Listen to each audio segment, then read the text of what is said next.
Hey, y'all, come look at this. ಸೂರ್ಯ ಹುಟ್ಟೋಕ್ಕಿಂತ ಮುಂಚೆನೆ ಉರಿ ಹೋಗೋಣ ಅಂತ ಹೊರಟ್ರೆ ಸೂರ್ಯ ನನ್ಕಿಂತ ಮುಂಚೆನೆ ಹುಟ್ಟುಬಿಟ್ಟಿದ್ದ.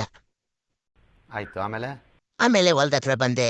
ಎಲ್ಲ ಹೂವಿನ ಮುಖ ಮೇಲ್ಗಡೆ ಇದ್ರೆ ಈ ಹೂವಿನ ಮುಖ ಮಾತ್ರ ಕೆಳಗಡೆ ಇತ್ತು. ಮುಖ ಕೆಳಗಡೆ ಇದ್ರೆ ಏನಂತೆ ಅಂತ ಇದ್ರ ಪರಿಮಳನ ಸಾವ್ಕೊಂಡು ಮುಂದಿನ ಕೆಲಸ ಶುರು ಮಾಡಿದೆ. ಒಂದು ಹುಳನ 50 ಚೇಂಜಿಗೆ ಅಟ್ಯಾಕ್ ಮಾಡಿದ್ದು.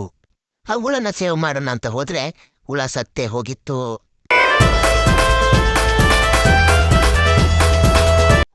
ಶುಂಠಿ ನೋಡೋಣ ಅಂತ ಶುಂಠಿ ಹೊಲ್ದತ್ರ ಹೋದ್ರೆ ಶುಂಠಿನೇ ಹುಟ್ಟಿಲ್ಲ. ಶುಂಠಿ ಬಿಟ್ಬಿಟ್ಟು ಇನ್ನೇನೇನು ಹುಟ್ಟಬೇಕೋ ಎಲ್ಲ ಹುಟ್ಬಿಟ್ಟಿತ್ತು. ಇದೆ, ಇಲ್ಲೊಂದು ಸಮಸ್ಯೆ ಖಂಡಿತ ಇದೆ. ತಟಿರಿ ಮಾಡ್ತೀನಿ ನಿಮಗೆಲ್ಲ ಅಂತ ದೋಸೆ ಹಿಟ್ಟು ತಗೊಂಡೆ. ಅದ್ರ ಜೊತೆಗೆ ಕಿಂಗ್ ಫಿಶರ್ ಸ್ಟ್ರಾಂಗ್ ಬಿಯರು ಎರಡನ್ನು ಡ್ರಮ್ ಒಳಗಡಿಕೆ ಹಾಕ್ಬಿಟ್ಟು ಗುಳು ಗುಳು ಗುಳು ಗುಳು ಗುಳು ಅಂತ ಮಿಕ್ಸ್ ಮಾಡ್ಬಿಟ್ಟು ಎಲ್ಲ ಗಿಡಗಳಿಗೂ ಕೊಟ್ಟೆ. ನೋಡಿ, ಒಂದೊಂದಾಗಿ ಬಿಲ್ಲ ಬಿಲ್ಲ ಬಿಲ್ಲ ಅಂತ ಒದ್ದಾಡಕ್ಕೆ ಶುರು ಆಯ್ತು. ಅದೇನದು ಬೆಳ್ಳುಗೆ ಅಂತೀರಾ? ಅದು ಅಡಿಕೆ ಸಸಿ.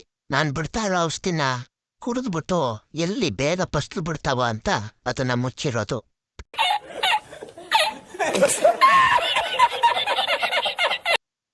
ನಾನ್ ಕೂತಿರೋ ಏಟಿಗೆ ಆಕಾಶ ನೋಡ್ತಿದ್ದ ಎಲ್ಲ ಗಿಡಗಳು ಭೂಮಿ ನೋಡಕ್ ಶುರು ಮಾಡುದು. ಕೈ ತೊಳ್ಕೊಳಕ್ ಸೋಪ್ ತಂದಿರಲಿಲ್ಲ ಅಂತ ಮಣ್ಣಲ್ಲೇ ಕೈ ತೊಳ್ಕೊಂಡೆ. ತಿಂಡಿ ಅನ್ಬಿಟ್ಟು ಅನ್ನ ಸಾಂಬಾರ್ ತಿಂತಿದ್ದೇನೆ ಅನ್ಕಬಿಡಿ.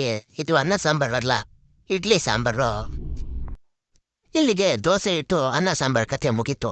ಇಷ್ಟ ಆದ್ರೂ ಲೈಕ್ ಮಾಡಿ, ಆಗ್ಲಿಲ್ಲ ಅಂದ್ರೂ ಲೈಕ್ ಮಾಡಿ.